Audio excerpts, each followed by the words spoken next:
For those with good taste.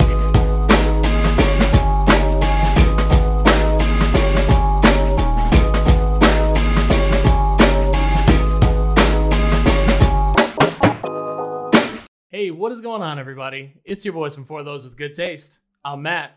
He's Lenny. Que lo que, mi amigas and mi amigos. You said same thing twice, but that's okay. We're right My back in here. My girlfriends and my guy friends, dude. Got you, dude. No. Did you say Dude. amigas and amigos? Because it's not like you just said amigos. I amiga and amiga. I node. Dude, I'm doing Duolingo. You're killing it right now. Yeah. Way ahead of me. For all of you guys out there, if you're not using Duolingo, download the app. But before you do that, hit the comments, hit the subscribe button, maybe share it to a friend. Who knows? Basically hit our app. Yeah, start with us and then go on to There's Duolingo. probably a link if you wanted to learn Spanish by clicking subscribe. I think it links you to Duolingo, and You may never know. You got to hit subscribe first. You got to find out somehow. But don't unclick if it doesn't happen. It feels good to be back in here, buddy. Yeah, I'm excited, dude. What do you got going on? Yeah, I wanted to kick us off with an interesting little story that I had read about today. I didn't read about it, actually. Somebody told me about it, and then I read about it. Isn't that the way that we learn how to read? Matt, can we play a game of true or false? Certainly can. True or false? Can pigeons fly? True. You're right. That true or false? I was nervous on that one. Can pigeons fly across the country? I know they can fly south, Okay. but I would imagine they can fly across the country. Not in New York. In New York, they only walk. They only walk on the street. You've only seen I've never only seen seen them fly. walk on the street. I've never seen them fly. Yeah. New York pigeons, dude, you could walk right up to them and they'll be like, "What's up? Yeah, they're just like bums. They'll You got food? change? You got food?" Yeah. No, Yeah. no. You're not scaring a pigeon in New York. But yes, I am aware that they can fly across country. True or false? Can pigeons fly to other countries? I would imagine they need to find like a check-in station. Like, there's no way you're crossing like from New York to England in one trip. They need connecting flights. I need a connecting flight. You're stopping on a buoy somewhere in the ocean, a boat, something. I don't know. So I don't know what they do, but I have no idea. somehow, Matt, there was thought to have been a pigeon that somehow got from the United States to Australia. How? That's fucking impressive, isn't it? During Corona time? Well, That's that's probably certainly not no. safe. I actually thought it was the safest time for him to go because there's less planes in the sky, That makes more sense. less chance of getting caught up in a propeller. Do you think a pigeon could take down the Boeing 747? You know how nuts it would be to, like, you're on a plane and you just see a plume of smoke come out the back of your. I don't think a pigeon could, but I do imagine like a big goose. A big goose is for sure stopping like a Boeing 747. Neither here nor there. What are the ones who a stork? It's probably a stork that does that, Matt. Well, you wouldn't want it to run into a plane, dude. It's got kids. Well, no, it's after it's delivered them. That sucks. Post delivery, bro? Yeah. Oh, that's It's rough. post-op. We're digressing. Tell me more about this pigeon that Dude, made it to Australia. So somehow this pigeon supposedly makes it all the way from the United States to Australia. I assume through a couple hurricanes. That's nuts. Like that. Good props on him. Bermuda Triangle somewhere. Hopefully out there, he had the wind to his back because that's a long trip. Dude. Yeah, imagine. So this gets me to my point, Matt. This is why I thought this was great. Which way did he go? Did he go across Which way Europe? did he go? I haven't asked him yet. Okay, I'm sorry. Go ahead. So and I promise I wasn't high when I heard about this. Neither here nor there. So somehow in my head I'm like, dude, like that's a trek. That's such an adventure. And I was talking about, me and you might have talked about like the Rescuers Down Under recently. Yeah, love that right? movie. And it kind of got me to thinking about like them flying around. Oh, yeah. So this pigeon gets all the way to Australia, and these motherfuckers from Australia, Kill it. they want to kill it. They're trying to kill it. Oh, damn. So how insane. They were going to kill this thing because, like, obviously, like, a bat gave everybody fucking coronavirus. So an American pigeon must be, like, the next thing. I'm going to tell you what. That's at least a 15-hour flight if you're taking a plane. You're telling me that this bird flew a couple days probably. Worked his ass off. To get to Australia, hits their shores as, like, sanctuary. Yeah, I'm here. And then, no, we're going to freaking prisoner of war your ass. You're not a refugee, bro. We're killing you off. That's fucked up, That's isn't it? messed up. That is dude. very fucked up. So this led me to my next thought. And I promise again, I wasn't high when I was thinking about any of this stuff. I was like, they should make a movie out of this.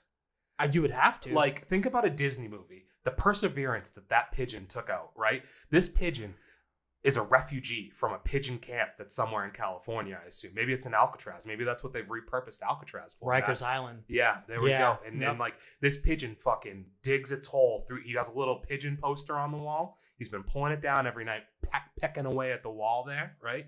Trying to get out. Finally crawls himself through. You say he Michael Schofield this shit? No, I think it's Andy Dufresne. Either one. Both are classic. He crawls his way through the little pigeon shit to get out, flies his ass to Australia, thinking it's a sanctuary country. I'm sure. Like he thought he was going to Venezuela. What's a sanctuary country? There's Sweden. There's no way that you're getting extradited if you make it all the way to Australia. Yeah, he was a wrongfully accused prison pigeon who escaped, flew to Australia. He thinks he's safe. Matt gets off the whatever they fly there. I don't know how he got there. Cockpit. Yeah, he gets out of his own cockpit, and he just gets arrested by the authorities in Australia. So this led me to the sequel, Matt, because the sequel's got to be his escape from pigeon prison. Yeah, prison break, pigeon style. Pigeon break.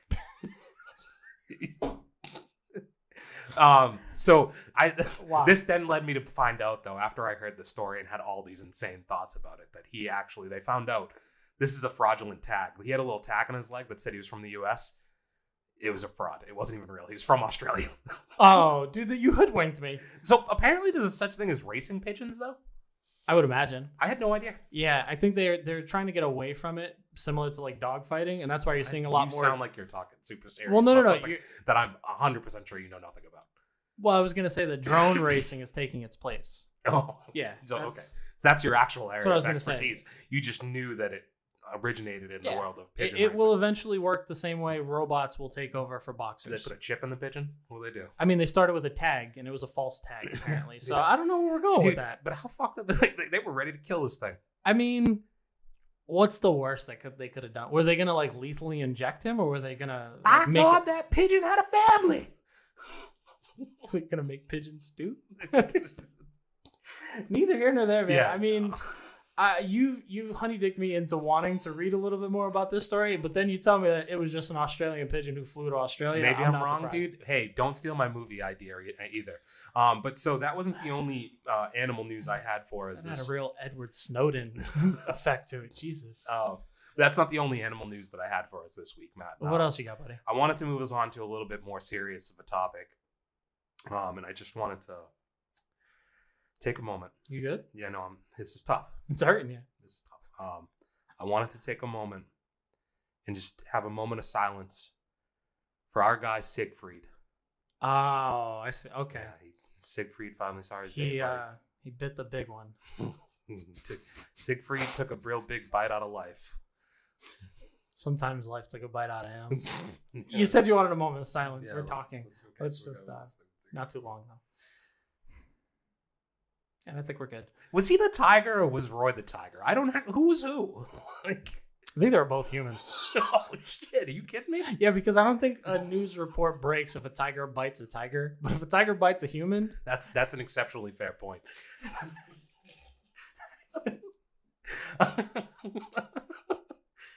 At some point, we'd like to address the elephant in the room, if you would.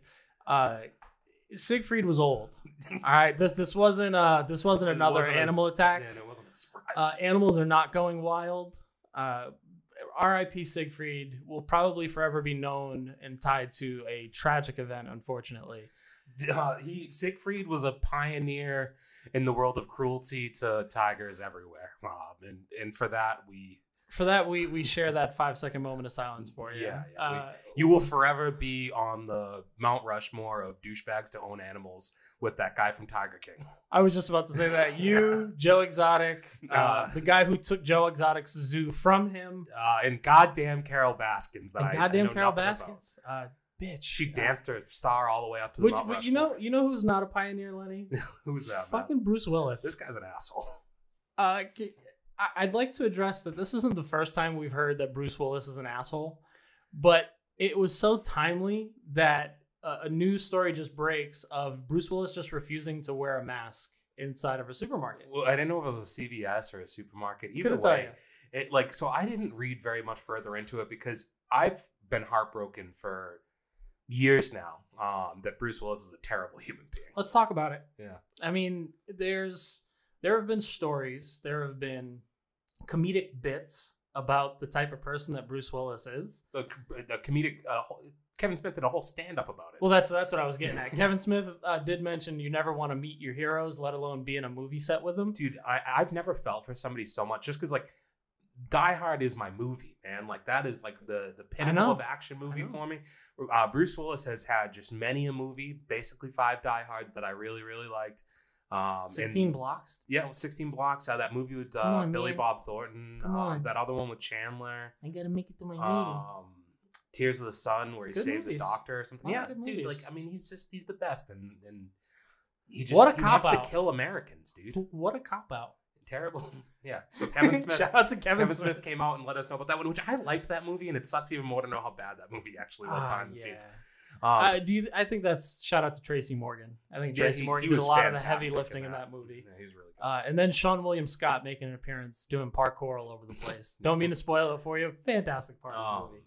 Yeah, so this guy just goes into it, and I guess he comes out with like a bullshit apology after, but it's like, dude, like your credibility's been shredded by Kevin Smith and by the Netflix movies you put out for, I don't know, 10 years now. Like, yeah, you're not really getting a lot of support in your character at this point, and then you come out at a very controversial time. Everybody's talking about how we're possibly going into another lockdown. Some countries are already in another lockdown, and you're out here non-masking it, dude.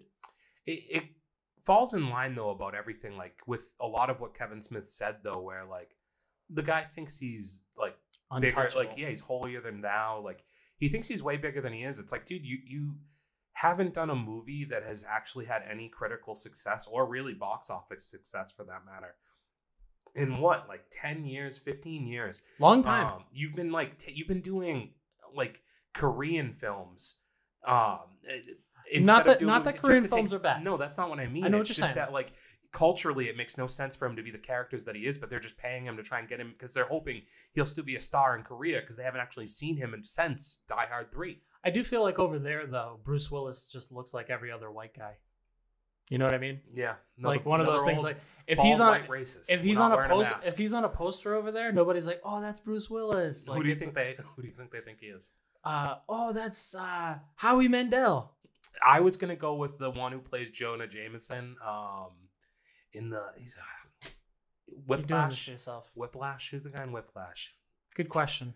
You know I don't do names. Somebody else. I said Howie Mandel. This is those moments where I'm watching videos at home and I'm yelling at the motherfucker like, you don't know his fucking name? Like, yeah, I don't. Do your research, you queen. Dude, whoops, I know his name's like John. But listen, like, what's his name? John. I want to say John C. Reilly. He's another white guy with no hair, right? John C. Reilly's got hair. Are you sure? He's got a bush, dude. He's got a Jufro. Yeah, man. You don't make fun of John C. Reilly. Little Jofro. You just got Jofro. We won't spend too much time on Bruce Willis being a terrible person, not wearing a mask out in public. Somehow we're going to find a way to segue to far more serious topics. And this time I'm not just making a joke about Siegfried and Roy. Well, no, we are going to segue. We're going to jump on that little two-wheeler, and we're going to jump into some pretty serious business in the world of movies and entertainment, because something that has been long controversial for about a year, maybe 2. It's been simmering, a little bit of simmering tension for about a year, and it's starting to boil over. It seems to have maybe come to a peak. Yeah, and we're talking about the Ray Fischer being removed from the Flash movie in his controversy / disagreement with Warner Brothers Studios over his treatment and, to his claims, the treatment of just about everybody on the set of the Justice League by one Joss Whedon. And that name there should be of no surprise that there was controversy, because Joss Whedon has a history of like, is primarily from females, I think, saying that he's mistreated them, harassed them, sexually abused them, the whole nine, whatever it could possibly be, it seems. So he doesn't seem like he's a great guy. And then also, I remember at that time period, he was going through some personal stuff also at that period that maybe was causing him to lash out. Sounds like a real piece of shit. But that has now led to Ray Fischer. If you don't know who Ray Fischer is, played Victor Stone, Cyborg, in Justice League. A role that, like, we're going to get into a bunch of stuff here, but I just want to start here. I feel bad for the guy in the sense that, like, this was supposed to be a huge role for him at one point, right? Yeah. And instead, he obviously goes through a lot of personal conflict and trials and tribulations during the making of this movie. The movie has been panned, tanked, shit on, everything from under the sun possible. And he was removed from like 90% of it as it is. Yeah. Right? Yeah. So I do feel for him in the sense that this guy at one point a few years ago was like the happiest person in the world. He just signed on to take part in a movie with Ben Affleck, Gal Gadot, Ezra Miller, whoever. Put yourself in that group there, and it's two younger guys, which I would say Ezra Miller, although he's had his share of success before the movie, you're still looking at two guys who are very young in their career, and they're sharing the stage with these big name actors. Great opportunity for them. Sitting happy, couldn't be happier, more excited. And then you kind of read on as far as what he had to deal with on set. Yeah, well, there's not I haven't seen a lot of clear information exactly what he had to deal with, right? Like, because we don't know exactly what it was. I mean, you can make assumptions, right? Like based on his claims. But we don't know exactly what happened, and there was an investigation, right? And we don't know. We can only assume that that was an investigation done in good faith. Right. It did its justice. That it was, that it wasn't skewed in one direction or the other. And they found that there wasn't much more to the claims, and that the only person who really needed to be held accountable was Joss Whedon. But now Ray Fisher's stance has been that there was other people that were at fault here. There were people above him that knew that what was going on and could have they should be removed from their position as well. And that he wasn't going to come back to this role without that happening. Yeah, there's the president of Warner Brothers Studios comes to mind, Hamada. There was one other name there too, and we the producers of the movie, which I'm mainly focusing on Hamada because the big quote that sticks out is 1 year ago, Ray Fischer said that he would not be associated with any DC projects that were underneath Hamada's supervision, I guess you could say. And this led to somewhat, I guess you could say, a conflict of interest, because as they're making the Flash movie, they understand this stance that he's taken, and they just choose to remove him from the movie altogether. Well, I mean, you put your balls on the table, right? Yep. And you put an ultimatum out there, and I think everybody should have a code and like ethics and like a rock to stand on. You should live by those things, right? Sure. So like if you can't look yourself in the mirror every day and go do your job, like knowing that you're doing it for the right reasons or with the right people, then you have every right to remove yourself from that situation. I guess I don't love make the ultimatum, but I can't imagine he made it thinking that he was going to be the one who got the choice here, right? It's weird because when you look at his reaction, it's I didn't agree with the decision to remove me. Well, if they're taking your stance, and there was two decisions. So you were definitely not going to agree with one of them, and you were going to very much agree with the other. And the one that you were going to agree with just isn't feasible or possible. It probably was. It just, I mean, whether it's feasible or should happen, the other, like, it just wasn't gonna. Probably, I'm saying post investigation. They felt like they did their due diligence. Mm-hmm. There's nothing furthermore that's going to help support your claim and get you the results that you want. And they remove him from the film. And from what I understand, it wasn't just a cameo part. Very similar to the Justice League, he was supposed to have a much bigger part in the Flash movie. And now they have to go in another direction based on kind of him sticking to his guns, or them feeling like he was sticking to his guns, because it seems like they didn't even really give him the option. Yeah, you know, I think there's a lot of people, like there's a lot of bad workplaces out there, right? Like you're not happy. You don't want to, like, bad energy is festered in a lot of workplaces. I'm sure of this. And I feel like that's where it is. It's all based on opinion, what you think somebody should or shouldn't do. So, you know, Ray Fischer, of course, because he's the person on one side of the equation here, is going to be looking like, why, like, you're not stopping this from happening. And like that's very normal. Like, I've seen it in the places I've worked, as you've seen it in the places you've worked, where, you know, we might look over and be like, that's not, like, it doesn't bother us the same way, but he's clearly like very upset about it, right? Like that stuff all changes there. And I think what may happen here is that, you know, maybe Hamada he's worked in the industry for long enough that he knows directors sometimes are dickheads, you know, like sometimes this is how it could be. The actor, like we've seen this stuff with Tom Cruise recently. Christian Bale has historically these had big stuff. Moments. Yeah, where you're these things having a blow up, so to speak. It's high stress environments, a lot of money, like a lot of pressure. Millions and billions of dollars that are at hand when you're talking about the movie the size of Justice League. Like, think about the failure that it was and the money that it lost.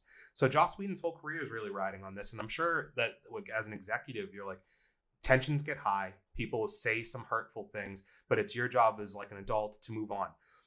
And I feel like that's what probably the investigations are. It's like maybe these things did happen, but we don't think that they were. Yeah, and they talk to everybody, supposedly. Yeah. If they're doing their due diligence, you're talking to camera people, you're talking to makeup specialists, you're talking to just about everybody to give you some insight. And that kind of leads to the conversation of, if he's the only one where this is kind of him being the big whistleblower, we're not hearing from anybody else on that cast. So very similar to when we talked about the Fantastic Beasts scenario with Johnny Depp. Is it the role or the responsibility of his castmates to kind of stick to him, or is there money to be made and is there money on the table for them? I think it's always going to be very easy for us, especially like people who are, just middle class, regular everyday people. Dude, right? I'm middle class plus. Okay, I'm middle class minus. I don't associate with classes. Yeah, we meet in the middle. We balance each other out. But like what I mean is like it's really easy for us to be like, make either decision. Like I would do this for the money, or I would do this because like we weren't going to have the money anyway. So it's really easy for us to be like, hey, I would take the side. Like if I was Ezra Miller, I would not do Flash I would unless stand up. Yeah. It's just it's hard to say, but it is weird in a way because like I feel like Mads Mikkelsen, the guy who'd replaced Johnny Depp, did take some criticism for not backing that Johnny Depp was just removed from a movie for an unjust reason. And some could say in this regard that Ray Fischer personally did nothing wrong. Right? Yeah. The only person who did something wrong here, proven, is Joss Whedon. Yeah. Right? Ray Fisher's just saying, I was hurt by it. Yep. And I don't feel that you've done a good enough job to make me feel better. And it's also to Ray Fisher's point, if there's higher ups, there's producers and even presidents that are involved, what's to stop this environment from culminating on another set? Right? And that's kind of the point that you think about there. The one concern I guess I saw from this, and when I thought about why is nobody speaking up? Is it that they don't agree? Yeah. Is it that they don't care? Or, we saw like the speaking out stuff and all of that, right? The stuff with Harvey Weinstein, where it's like people in these executive offices of these movies have this so much swing in the industry to stop things from happening and kind of stunt your career or your growth of your career. Blackball you, so to speak. And so if you are a person like Ezra Miller, or if you are any of the number of other people, like Gal Gadot wants to keep making Wonder Woman movies, right? Like you want to be involved in these scenarios. So is it that there's a pressure because of what's his name? Hamada, right? Yeah, President Hamada. So Hamada, like, is there a pressure from a guy like that behind the scenes to be like, if you guys speak up too much here, this whole movie goes away. Like nobody gets paid. Yeah. And then you're telling him like, well, if Gal Gadot, if you speak up too much, well, Johnny camera guy who needs to support his family in a pandemic isn't going to make his money. Yep. Like, it's just your decisions have a much larger effect than just on you. I don't know that that's happening there. Like, again, Hamada could be a great guy. Ray Fisher could be telling the truth. He could be embellishing things. We don't have all the details. But there's so much other stuff that you see from Hollywood that I do think it's kind of interesting. I don't know a lot about Ray Fisher's movie career. I don't think there was much before Justice League. And I can't say I've heard very much since Justice League. Yeah. And for one, they basically took him out of the movie. Right? Yeah. So he spoke up. If I'm just deducting some stuff along the way. Doing deductive reasoning? You removed Sherlock him. Style? You removed him from most of that movie. You give him like 5 scenes. Yeah. Enough to get, because you have to justify having him there and you have to pay him. But like you remove him in all intensive purposes. So there's no way he's really building his name on that movie, because like if I was another place, I'd be like, dude, he was so bad. And he's only associated with the negative aspects of that film. And then a movie ends up being terrible. Yep. So you take him out of that. Maybe the redo of this, like Zack Snyder's recut of this, will do him more justice and make him look better. But I'll wait and see. I'm not holding my breath on it. You have to wonder what the aftermath is going to be from this whole scenario. Yeah, I hope the guy doesn't get blackballed. You don't want that, because again, young guy who still has what it seems like to be a big career ahead of him. If this can kind of turn itself around, it gets really interesting. We continue to see these question marks around Hollywood, and then it's like, okay, well, we still got to wait for the Snyder cut. We got to see what's going on with that. And like this is only going to build anticipation for where that goes, and I feel like we've kind of talked about this enough here, right? Like we've hammered this one home, and if anybody has any thoughts on that, I do think it's like especially in the climate that the world's come through in 2020 and obviously just in general, it is another interesting conversation that I think comes out of this, and I'd love to hear what people out there are kind of thinking about. You know, Ray Fischer, was he unjustly pulled from the movie? Do you side with him? Do you go the other way? Maybe I'm completely off base. Like we you know, it's all about perspective. There may be something you read out there that I don't know about that completely sways my opinion on this whole thing, and I don't even know exactly what I think it is yet. I am taking more of a wait and see approach, but yeah, I'm definitely hanging out on the fence on this one. Your ears perk up a little bit though, and you see some red flags here, and you know, like I hope the best for both sides. I want the movie to be great. I think we do want to see a successful DC universe. I don't think anybody in this room has said that they want DC to crash and burn. Mm-hmm. We've been, you know, trying to help our attitude progress a little bit more. We were excited for Wonder Woman. We're still excited for the things to come. The last thing we'd want to see is this film franchise just completely hit a wall and have to rebuild. Yeah, and hopefully no hard feelings with Ray Fischer, right? Now let's move away from the negative aspects of the Flash movie and look at some of the positives, because I know the one thing that has me really excited about the Flash movie is the endless amount of possibilities that we could get a Flashpoint paradox. It seems as though that's been, like, for the past few years, there's been a multitude of theories about the Flashpoint movie just tossed around at this point. It would bequeath them to make it. The big one for a long time was Jeffrey Dean Morgan. Yeah. Being kind of rewrote into a role of Batman with all the Ben Affleck stuff. Ben Affleck. Yes, sorry. Mm-hmm. The Batflack. So, what? And I thought that could have been interesting. But the big one for me these days that kind of intrigues me is the idea of them somehow getting us a Batman Beyond segue from this kind of a spinoff. And we've seen, I know you have, because you've been sending them to me. We've seen the fan-made posters, and this latest one that popped up a couple days ago, that's the one where I was like, ooh, if they don't make this happen, I might riot. So there was an article I read recently, and I wish I could know all four names off the top of my head, but two of them that popped into mind that I knew for a fact that, like, I was like, okay, I could see that happening. And they had even in the fan art that I saw, like, multiple of them in the bat suits, or in the Nightwing suit rather. Yeah. But the two names that really stood out to me were Ty Sheridan from The Night Clerk, which me and you have both seen, and I think for most part enjoy a lot, right? We recommend it. Very happy with it. It is on Netflix. I'm sure most of you kept that shit ass subscription out there. Aggressive. And the other one is my personal favorite. One of my, for the past few years, like what I've pigeonholed as my upcoming actor to keep an eye on, right? You tippy-toed around Boy Crush. Big time. I love the guy. Dude. Big time. I'm a fan. Okay. Dylan O'Brien. Yeah, Dylan O'Brien.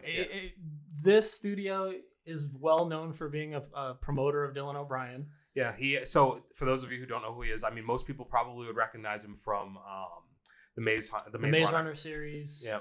He was recently in Love and Monsters, which we gave a nice little shout out. Awesome movie. Definitely check that one out too. Not on shitty Netflix. You probably have to work a little harder to find that one. It's worth it though. And for me, I found Dylan O'Brien on a nice MTV show called Teen Wolf. And if you can relate to Lenny being one of those people that enjoyed Teen Wolf with Dylan O'Brien, hit us in the chat. Let us know. He needs a friend. And if you're not afraid to just come out and say that you like some fucking weird shit every once in a while, you should also hop in the chat in the comments and just be like, dude, there's nothing wrong with like indulging in terrible MTV TV shows. Next week, join us right here for a Teen Mom review.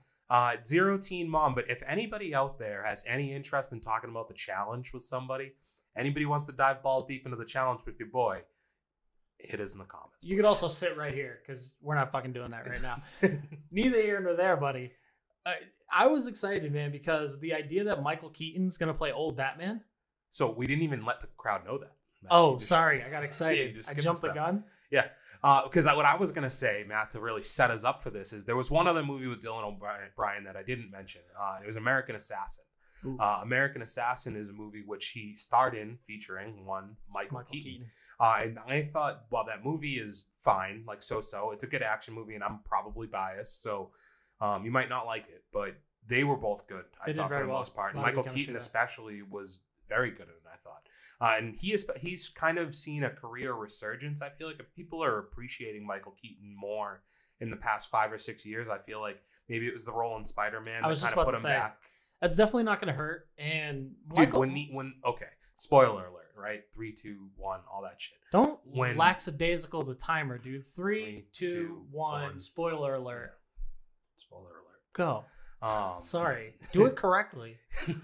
So, when he was in Spider-Man, the scene when they're in the car and like you find realize out he's that the he's dad? the fucking that he's the dad and he's the bad guy. Like when you realize all of that, like you're like, oh yeah, and it was one of the best reveals. It's great. It's a great reveal, and I was gonna say Michael Keaton, although his career is kind of having a resurgence, Michael Keaton is extremely talented. Yes, he doesn't do a lot of terrible movies. Nope. That his role in Spider-Man kind of had an effect of overtaking the main character, so to speak. A lot of people liked him as the I don't know if I would go that far, because I think in order to have a great lead, like you have to have a great opposition, sure. Right? And like that's where I think Tom Holland is shine bright so much through this, is that on the screen with other actors that are as acclaimed as they are Robert Downey Jr., he Chris continues Evans, to step up to the plate. Fucking what's the Mysterio? Help me out. Jake Gyllenhaal. Yeah. So like he's acted opposite great people. Michael Keaton is right up there. Yeah. And through all of this, Michael Keaton, I don't know if I remember it so much in like the early 2000s and the 90s that we appreciated him as much as Batman. No, of course not. But in hindsight and having more information on the role now, I think that most people look back on it and like he was a good Batman. His Batman holds up now. And it's a good Batman. And it would work. He would work because you've seen what roles he's done recently in that old Bruce Wayne. Yeah. And I would like to see Dylan O'Brien where they already have a relationship there. Maybe they can kind of bring some of that chemistry that they've already built into that role. Well, that's kind of needed, right? Because there is that weird relationship between at some point, yeah, definitely Terry McGinnis and it Bruce grows. Wayne. Yeah, absolutely. In that series, it grows. I've recently watched probably about 15 to 20 episodes of that show, right? Yeah. In the past like 6 months or so I've watched, and I was going to watch more, but I bought the first 3 seasons. They were on sale for really cheap, and I bought them, and I just haven't finished it. But the show holds up in general. Oh, yeah. I think Batman Beyond for me might be my favorite. I'm not saying it's the best or anything. I just think for me it might be what I remember most fondly when I was younger. Yeah. I'd be really. That's why I'm so excited for this. We've seen enough iterations of like normal Batman. Yeah, I think doing a different spin is something that would really freshen up the series. Yeah, and you're talking about the relationship and the chemistry, and that could be something really big for a movie like this. I think there's a lot of different directions that you could go in. Keep the fan made posters coming. I'm gonna keep snagging those Bad Larrys, putting them up. Maybe print those Bad Larrys someday. Who knows? I don't like. I'm into them, but at the same time, I hate getting my hopes up. See, I'm such like an even keeled, like middle of the road person that I don't want to get excited about something that's not going to happen. So like, I don't watch I don't read Apple spoilers, right? But what the new iPhone's going to have, because I don't want to know bullshit that's not going to happen. I want to wait till I hear it from the source.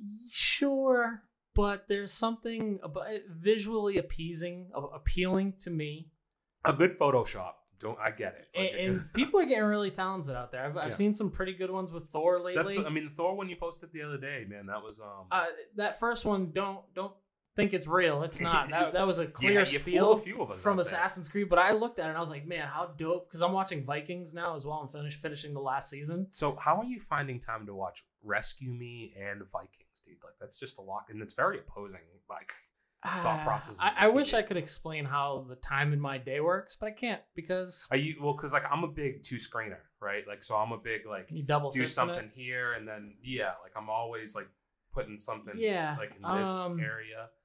I think the amount of times that I'm doing like housework or baby work or something like that, if I'm cleaning up around the house, I've got something on the phone. Mm-hmm. If I'm I don't watch as much like real TV though on my phone. Like I'm more of a YouTube or I'll watch like something that's a little more like listen than it is watch. Yeah, I don't know, man. The way I consume my content is really weird too. I would definitely say that some of the stuff that I watch on my phone, or even vice versa, some of the stuff I watch on my TV, you're like, dude, don't do that. You could watch that on your phone. What are you doing? You know what I was watching recently? MXC, Most Extreme Elimination Challenge. Great show. It's classic stuff. Can't douche wabba ganoush. This is why I enjoy the challenge so much, though, because like shows like that are like eerily similar in a way. And Wipeout, it would be like a cheap rip off of that. But the reason why I bring that up is because, you know, when I think about the stuff that I am using my TV for, you know, I watched Wonder Woman on my TV. The idea of being able to watch, you know, just recently watched The Dark Knight on my big TV. I've never watched that movie on the TV that I have now. Yeah, you appreciate Looks it. fantastic. Yeah, so I just did the same thing with, I bought Inception in 4K. Oh, yeah, that's a good one. And I didn't fondly remember that movie, if I'm being honest. Like, I didn't really... I think that Nolan can be a kind of convoluted, and it's a bit much. Like, I just stumbled across that theory. But you know what I mean? So, like, I just didn't find that movie to be quite what they kind of built it up to be. But watching it this time with no expectations and just going into it blank, we've discussed it on here a little bit with you and D, like roasting me for not liking anything. Like, this probably helps that side of me, right? Where it's like I go into something with no preconceived notions or anything, and I was able to just like blankly watch that movie. And yeah, I watched it over 2 days, and while I still think there was a lot of questions coming out of it, overall I thought the movie was paced great and it looked good in 4K. So when you look at all of this content that's coming at us during this pandemic, it makes you wonder if the studios are gonna have to step their game up. Are they gonna have to bring back some of the bigger names, right? We're seeing Michael Keaton as a possible Batman. There's rumors that Chris Evans might be coming back to reprise his role as Captain America, but maybe not.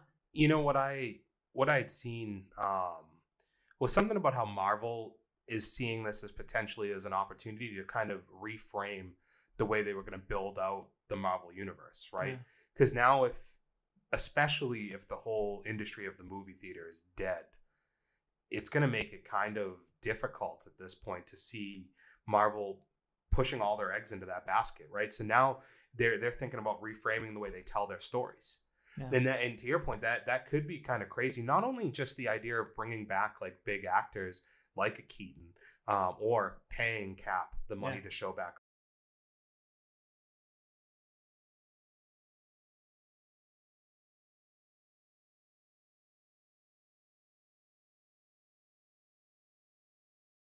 Up on the screen, right? Just what if instead of making movies, they decide to go more the TV route? What if they decide, you know what? Get out of my like. What if you go that way? But I think the problem there, or the hard thing, is you'd have to have filming schedules that made it so these actors didn't have to be.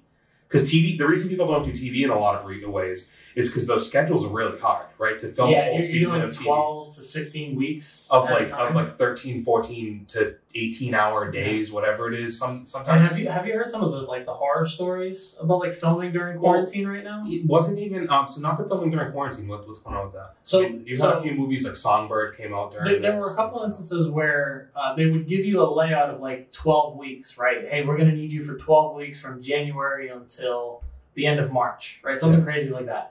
But then what they don't tell you is when you actually end up going on site and you're on set, you have to quarantine for 2 weeks when you arrive on set. So you should have said that. So you're quarantined for 2 weeks, and then they still need you for a 12-week project. So your 12-week goes into a 14-week, and then they always have, I think it's like a 4 to 6 week backdrop for reshoots. Yeah. Which, if you're going to half your year, right? If you have to come back for a reshoot, you have to quarantine again. That's nuts.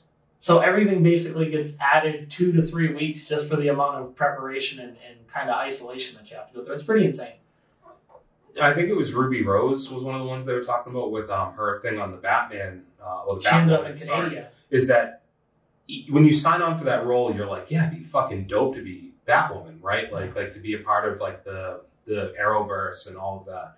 And they're paying me great. Yeah. But once you show up in Canada and you're shooting 12 hours in the cold outdoors for 12 weeks, that job all of a sudden doesn't seem quite as great as filming XXX. It's a lot less glamorous. Yeah. In Florida. Exactly. Like, no, dude, you look at Florida, you go like the Dominican Republic or like some large, like it's Vin Diesel, the highest paid actor in the world. You know, it's Florida. It's literally the same. So thing. when you lived in Florida, you were like, yeah, no, dude, I'm basically just living in like Puerto Bro, Rico. I've never been to Puerto Rico as a Puerto Rican. And if people are like, hey man, been to Puerto Rico? I'm like, yeah man, I've touched the water a couple times. I'm in Florida. Been there, dude. I've had the cuisine. We're chilling. But the reason why I said is get out of my head is because the idea that came to my mind when I saw this little blurb that Captain America might be coming back, or Chris Evans, he's Captain me now. Mm-hmm. I didn't even try, yeah. Imagine they did like an 8-episode little segment of Cap's adventures during the returning of the stones. Okay. Yeah, give us like what happened. So like that's the thing here is like maybe you still do wait. Maybe they wait out the movie theater thing and see if it comes back around. But in that 2-year period, you just have Kevin Feige drawing up a bunch of different ways to give you more depth on certain scenarios. Yeah, because I think there's a lot of open compartments. I would say there's a lot of little places that you can go into, and we're seeing some remnants of that. But we're seeing that with other, big genres. We're seeing that with Star Wars. We're seeing that with other things that they're doing with Disney Plus.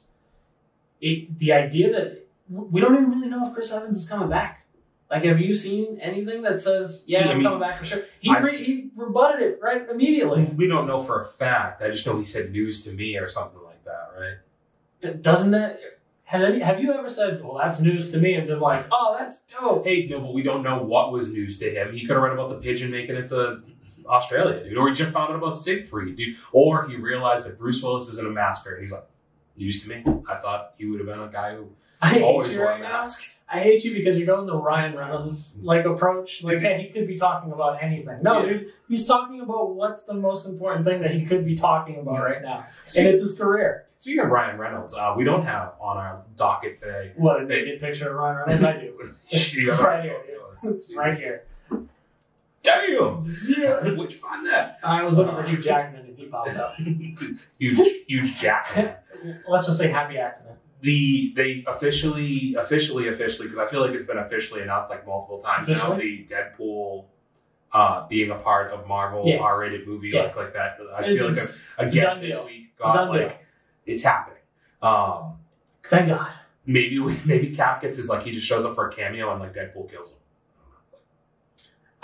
People don't want that? No? Okay. I think it'd be more realistic if like Deadpool's doing some shenanigans, Captain America shows up, snaps his neck, and Deadpool's like, oh, it really is Steve Rogers. He's like, that is Cap's ass. That is America's ass. Yeah. Something like that. I don't think Deadpool killing Captain America goes well, and I don't think Ryan Reynolds wants to have any part of that, dude. I could see him wanting to do that. Let us know how you feel, Ryan, if you're watching the show. Yeah. Comment, share, subscribe. I heard you're a big fan. You just haven't followed yet. So. Yeah, and we've heard that you have good taste, so hit us up in the chat. But it really... Oh, man. Chris Evans coming back to Marvel. Can you say it's sexy? Hot stuff. Hot goss? No, just hot stuff. Okay. All right, Lenny, I'm kind of done talking about rumors and speculation. What about you? I could go for a bit more. You're a gossip queen. I'm in it, dude. This should just become more of a gossip pod.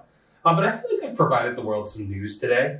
But let's move on with current events, right, Matt? Yeah, let's get real current. There was some big stuff that dropped today. Huge two things.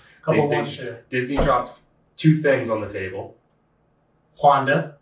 There you go, buddy. Yeah, we got it. Killed it. Wanda. Nailed it. Vision. Vision. Vision. That's cool. We're out here, buddy. We're like a high school sports team. If you haven't figured it out yet, folks, we're talking about WandaVision. Dropped on the old Disney Plus today. Finally, something for me to watch on there. Oh, man. Can I just say, initial reactions? Yeah, let's hear them, Matt. What was your first thoughts? I was perplexed. Confused? Confused, yeah, for sure. I was a little confused, but delightfully confused. Okay, because I was going to say, confused can be a confusing word. No, I think we connotate confusion with a negative aura. Yeah, and I'm definitely not okay with that. Would you say you were bewildered? Oh, bewildered's a good one because I feel like you can be happy while being bewildered, and that's what this was. That was my initial reaction. Yeah, bewildered sounds like me after a few drinks outside of Gillette Stadium. How deep are we talking? First hour five?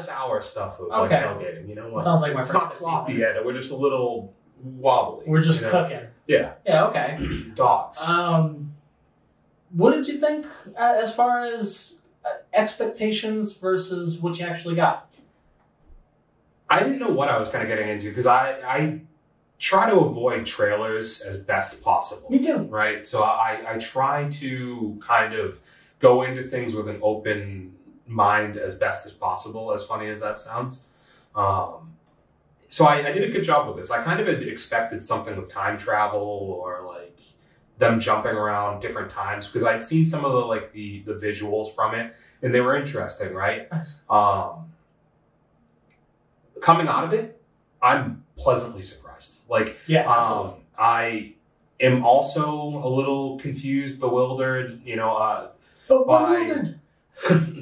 the storylines that were kind of. Sorry, I just was feeling the Holy Ghost. This is like a Southern Baptist church. Is what we're doing right now. Feeling the Holy Ghost, dude. Nice. Bewildered. Shocked. So I'm watching it and I'm like, all right, is it like the first episode? It is kind of I Love Lucy-ish? Yeah, so it's very like time period-y. Right, bro. When I first turned it on, I was like, I watch it Nick at Night. Yeah, I think it's the good thing about the show is I do for the most part hate the current thing with TV shows where the first season sucks and you have to tell somebody like, dude, just wait till it's a slow build. Wait till season 3 of Game of Thrones and you're gonna be like fucking jerking off to that shit, dude. Like it's gonna be nuts. Who talked to you about Game of Thrones? Dude, I feel like there was a bukkake of information about Game of Thrones. It's a bit aggressive. At the peak of like, even like I did this whole thing with The Walking Dead to try and get you to rewatch it, right? It's just like that's how TV shows are in a way now. Actually, I do remember when you were talking about The Walking Dead, you were like, dude, you got we're on the phone and I was like heavily voting. It was weird. So we kind of like get this a lot now where things are slow progression. But with this, where the episodes are sitcoms, like length, 30 minutes, you make it through that first episode and not a ton happens. But I think the second episode, I enjoyed far more. I thought that so this is my question to you, because it's a show that's largely built on humor. Yeah. But it's built on like laugh track humor. It's like, I was thinking like, 2.5 Men, like how heavy the laugh track was in 2.5 Men. It's like that's on the first episode especially. It's weird that you said 2.5 Men because I thought The Odd Couple. Same thing, but different. Any of them, like Big Bang Theory is another one of those. Like those shows that got very those sitcoms that get very popular that are heavily laugh track, fake audience like laughter, and that's what the vibe was. But it works more in the second episode than the first for me. I was okay with it in the first episode because I guess I could see what they were trying to do. Mm-hmm. When I make the joke that it's very Nick at Night-ish, I Love Lucy, Dick Van Dyke show-ish type, yeah. I was okay with that. It had a very soft humor to it. And the laugh tracks, I thought I'd get annoyed by it. And I think it gets more interesting when you look at the cast that's in the show already. I look at some of the people that they've casted, and it slowly grows on me in the first episode. And it, to your point, just makes itself even better in the second episode. Yeah, the obviously not really a spoiler. It's just a name of a person who appears in the episode. I don't even know her name actually, but it's she's the wife from Step Brothers. Are you sure that? Oh no, I'm not telling you who I'm talking about. Oh, sorry. She's great too, but she's more of a regular character in the show at this point. Yeah. Right? She's talking about the wife of the his boss. Oh, Kitty Pryde. Kitty Pryde. Yeah. So. No, Kitty. It's not Kitty Pryde. It's not Kitty Pryde. It's Kitty Foreman. It's Kitty Foreman, of course. So I just say Kitty Pryde. We're on X-Men right now, dude. So like I thought that was really like clever to like toss her in there because obviously she just fits that house to me. To her credit, Lizzie Olsen kind of kills it in that whole look too. Yeah, like she looks really good for that type of time frame, and you throw in Kitty Foreman. It was perfect. She brought that draw. For me, that first episode kind of nailed it. So yeah, before we get into like real spoilers here, and I hope nobody considers any of what we just did spoilers. It's everybody's so sensitive out there. I feel like I have to say that. But if you do think any of that was a spoiler, let us know what, so that we maybe don't do it again. But we're probably just going to do it again. And if you really like spoilers and we did them, subscribe. Hit the subscribe button. So before we get into like actual real spoilers where we talk about any actual detail, I do want to come out of this saying, like, if you haven't watched it, I definitely give it a thumbs up. I would totally recommend getting into it and kind of jumping in. I'm not always one to jump in early on something, so this is something I'm going to be watching. I will tell you, buddy, nobody was more surprised and excited at the fact that you were like, hey man, I'm jumping on this. And I was like, wait a minute. They only give you 2 episodes. Did you know this? And to my surprise, you knew and you were willing to go with it. In 99 out of 100 alternate universes, Matt, I am not watching this show right now and saying I'm going to wait 2 years. Well, I'm glad we're not in those alternate universes, dude, because it was definitely worth the watch for me. I think stylistically, it grows on you as you watch it. Humor improves as the show. And it's not even, I just didn't, I'm hard to get, like, especially when I watch something on my own. You're hard to get a laugh out of. Even more so when I'm by myself, right? Yeah. Like, it's going to be hard for me to really laugh at something. In the second episode, I actually, like, laughed. Yeah. First episode, I got a couple chuckles, but I won't say that anything was, like, jump up and down funny or anything, you know? No, there was no jump up and down funny, but there were just those little moments where you're just like, okay, I get that. The second one definitely has a little bit more, but that's kind of enough for the non-spoiler stuff. Yeah, 2 thumbs up from us. We're going to 2 thumb it up, pass the taste test. We're also going to say that we are going to count down to spoiler-ish talk. What number do you want me to start from? 4. 4? Really? Because it's 4 of those with good taste. No. Cool. Very appropriate. Then. Yeah. Great. Okay. So 4. How do you count your fingers down? Some of my fingers don't work, so it's like 4, 3, and then it's like. Well, no, dude. Ring finger doesn't work, dude. Whoops. Sorry, guys. I think that's the time though. That's probably 4 seconds. We'll blur that. Yeah, that's 4 seconds. So spoiler alert. I don't know how to blur it, but maybe I'll do that. We'll put the icon over it, dude. Oh, that's good. Yeah, that's we're good. good. Every time we fuck people up, it's like, I'm gonna have to put in some more of those good things. You guys. I don't overdo it because then I have to keep doing it. That's come on, dude. All right, no more. Spoiler alert. 3, 2, 1. This show pleasantly surprised me in the sense that I loved Vision's character. Vision's character was incredible. Paul Bettany, right? He has, to me, been funny since A Knight's Tale. Like, this guy, and I saw, like, even that guy that I liked in 2001 when that movie came out, right? Or 99, whatever year it was. Like, when that movie came out, he was a part that I think wasn't supposed to stand out. And he kind of stole most of the scenes that he was in.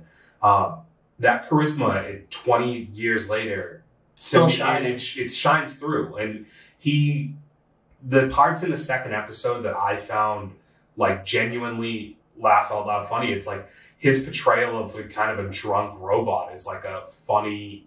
Oh, the fact that he got gum in his gears. Yes, and it's stupid. It's like, and it's also stupid because, like, he can reach through things, so it's like you can pass things through you just grab the gum. The cartoon illustration, I think, is what frustrated me because I was like, there's no way his body works like this. There's no way there's only 3 gears. Let's figure this out. But his portrayal of what he thinks an average human is, like, they're like, hey, we got some pastries over here, and he's like, yeah, I don't eat food.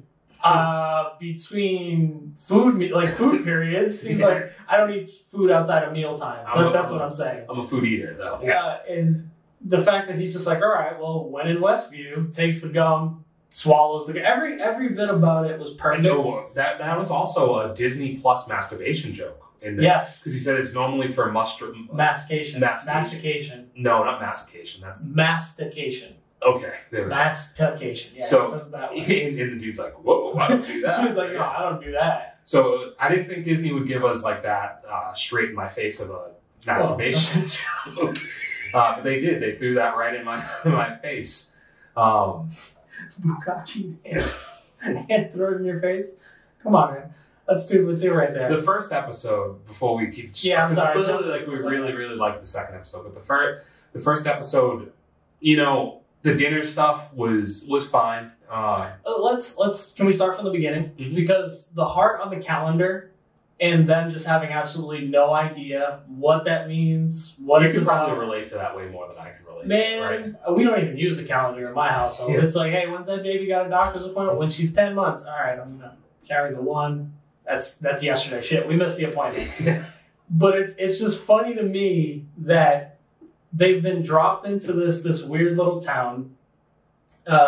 Vision's so optimistic about starting his day that he forgets to change his face, right? And he stupidly breaks the fourth wall, changes his face, everything about it, right up until... They hit the time period on the nose. Perfectly. To the introduction of the neighbor. Hey, I'm your neighbor to your right. My right, not yours. Like, there's so many stupid little things in there that it hit that nostalgic feeling of, those older type TV shows, but it had it all. In the additional characters, you were going to bring her up, and I can't remember her name.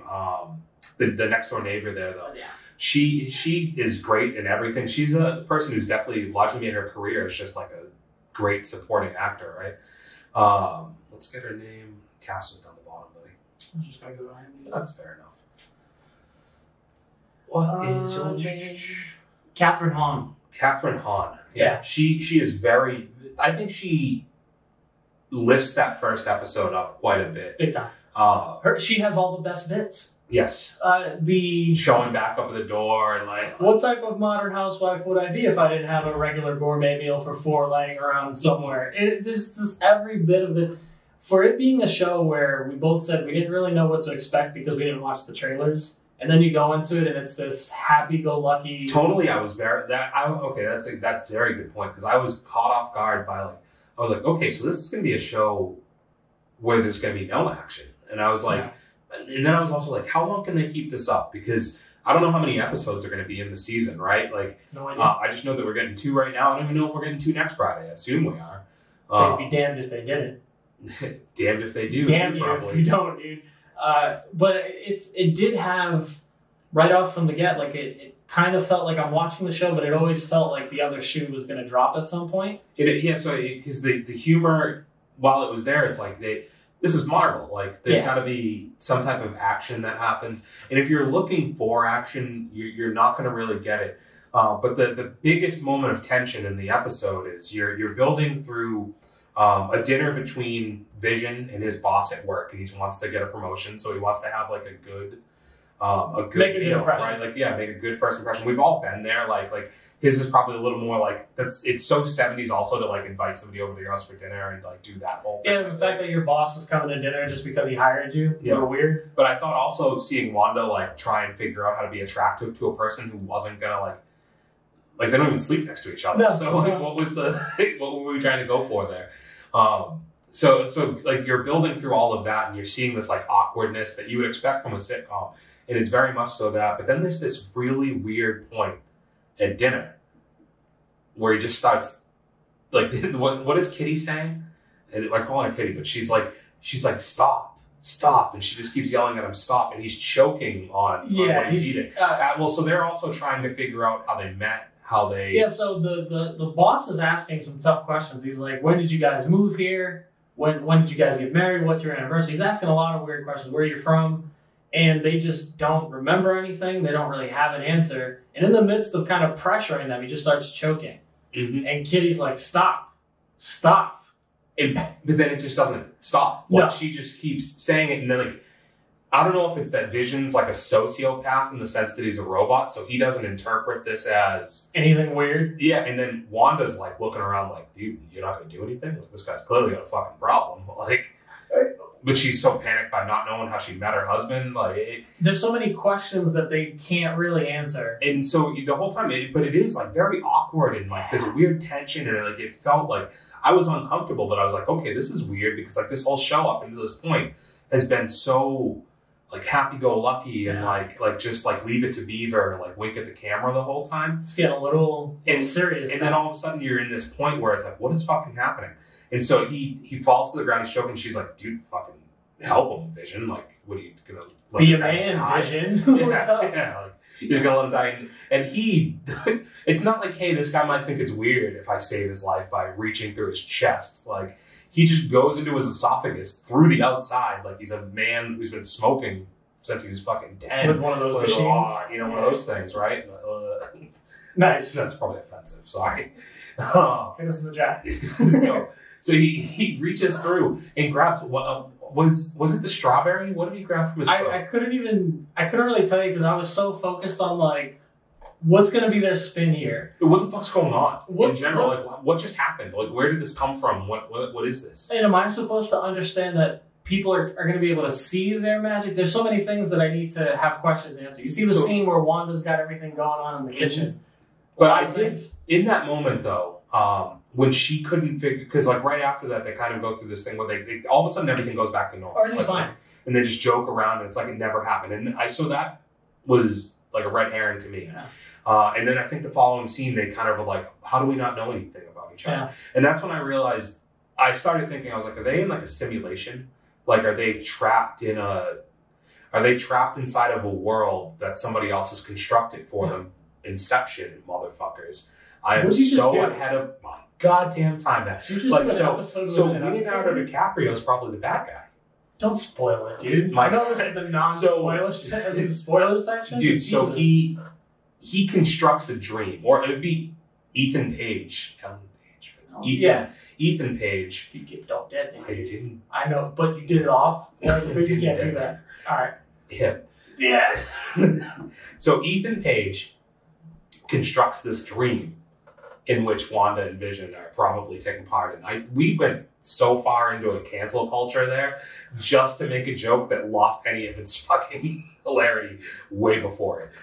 So I was just sitting there like, this is a total simulation. What's up? And you suddenly like pan out, and I'm like, well, fuck, I was right. It's Truman Show-esque, so to speak, and that's where at that point, so many questions went through my head. I'm asking myself, hey, did Vision ever come back at the end of Endgame? No. Sure, I haven't even gotten to the point in my thought process. Oh, I'm sorry, man. No, this is great. Like, because like that's where I was, dude. Dude, the only thing that I thought about from a previous, this is so stupid. The only thing I thought about from a previous Avengers thing while I was watching any of this, I had to Google Age of Ultron scenes with Wanda to see if she had an accent. Because I thought it was so nuts that she did have a Sokovian accent. Because they were making the whole point to be like, oh, she's European. She's from like, and nobody's like, she has a fucking accent. She's also wearing see-through clothes. Dude. I can see your wife's tits. Is that European? What's up with that? Well, they do love nude beaches. I wouldn't be surprised. So I've heard. But so then why is she wearing see-through clothes when Vision can already see through clothes? And he's not going to do anything about it. Huh? No sex drive, huh? When they panned through his whole body, I didn't see one. So that gets us on to the second episode.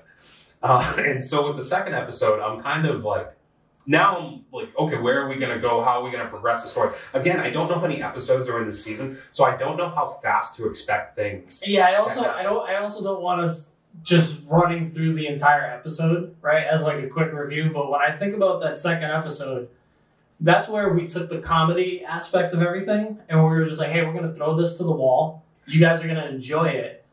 We're going to move away from this storyline just a little bit, but before we do that, we're going to drop you a nice little red herring.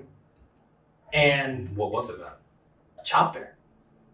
It's a red chopper. Little red chopper. Hanging out in the bush. And that goes back to some of the visuals here, right? Because, like, I'm surprised more movies don't do this, like that Pleasantville style. Give us a black. With what you can do with color on these beautiful screens now, I'm surprised we haven't seen more black and white with the introduction of color. It looked awesome. Cutting through, it was great. Looked really great. Nice. And it was like, what is that? You know, what's going on here? What is it? Like, you know. It opened up a can of worms because at that point, instead of being able to kind of just watch the episode, I'm trying to figure shit out already. And don't be that person. Don't be that person trying to figure things out because it's way too soon. No, well, so at the same time, I think it's a great thing of storytelling to be able to develop a show that could be very, very simple and it's just humorous on its top layer, but to also give you something thought-provoking along the way because it's not familiar in this style of a TV show. So I think it is okay to like, and we're all going to theorize and, you know, hypothesize and whatever.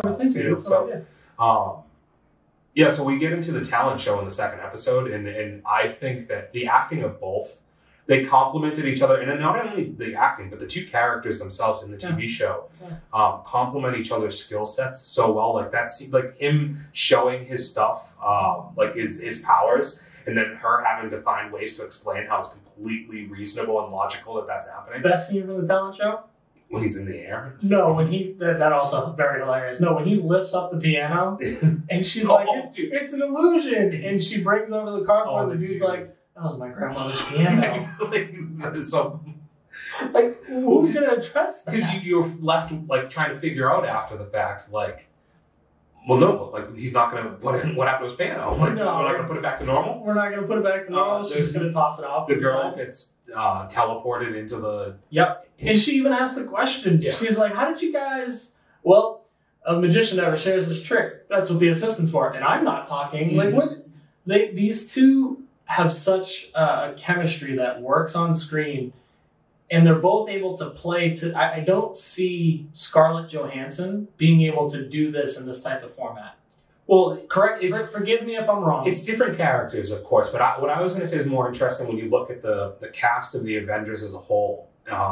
You have these two characters that seem to be, or two people at that seem so comfortable in their roles, right? Like that they're so comfortable doing it, and they never even had their own standalone movie. Yeah, like. Neither of them have had like their own, just like, I mean, Ultron is very much so both characters, and they play major roles. But they're not. But it's not. They didn't get their own origin stories. Yeah. This isn't a preconceived like relationship that we've seen a ton of, but like we do care about it. And now this is the first time you're really getting to see the interworkings of these two people play around with the character. And like you said, Paul Bettany, seeing what he's just done with Vision, a character that could be so bland and basic. And he's just found a way to make it like humorous and intelligent and like, I don't know, fun. So that really was, I thought it was great, like that part. And it really made me more excited. That second episode, like you said, the helicopter thing was like a really good question coming out of it. And we haven't even gotten to the end of the episode now, which is a whole other thing, right? But everything in between to get there was just humorous and a really fun ride. And I think the second episode really set me off to want to watch more. It set me off to want to watch more. And it also, help me understand that I don't want to get to the end too quickly. Yeah. Right? So enjoy the bulk of what it was, because I think that first episode's 29 minutes. Yeah. Second episode's 36 minutes. Okay. So it's a little bit longer, but you get, no action obviously, but you're getting a bulk of the inner workings of each character. You get to see Wanda kind of cleaning up her husband's mess. We get to see them kind of being that weird couple. And then we even forgot her interactions with Dottie. Right, that little scene with her and the head housewife of the block, right? Who she wins the respect of by the end. She wins the respect of it, but there's that weird radio incident. Yes. And we another little red flag that shows up, another question mark. There was just a lot. I think that this was really neatly packed. It was weird also that happens at the same time that Vision is ingesting the gum and having like his weird moment. It's all happening at the same time as she's having like a disruption. I didn't even make that correlation. Like, it's just like that. It's like a weird disruption in like the simulation that they're living within. He eats the gum. You keep saying simulation, and you're fucking with me right now. Dude, like, I know that it's Inception. It's a show within a show. Well, they're just living in their own dream, probably. He's a dude disguised as a dude. Playing another dude? Yeah. Okay. Exactly. I don't want us to fall down that rabbit hole, man. Somebody else who came out of a hole, though, Matt, is this motherfucker at the end of the episode. What was that all about? Dude, what was that all about? Where did he come from? Where did he go? Who the hell rewinded it and completely just changed the way that ends? Is she not that, dude? Yeah. In Vision doesn't... This is really fucked up. If you're a sensitive ears or a lady, you probably cover them up for 2 seconds. So, like I said, they don't sleep in the same bed together. And some might think that they were fighting that night. Some might think every once in a while he snuggles up in her bed. I actually think that Vision's just hung like a horse. And that's the only way it works. You're saying that he's tentacling her?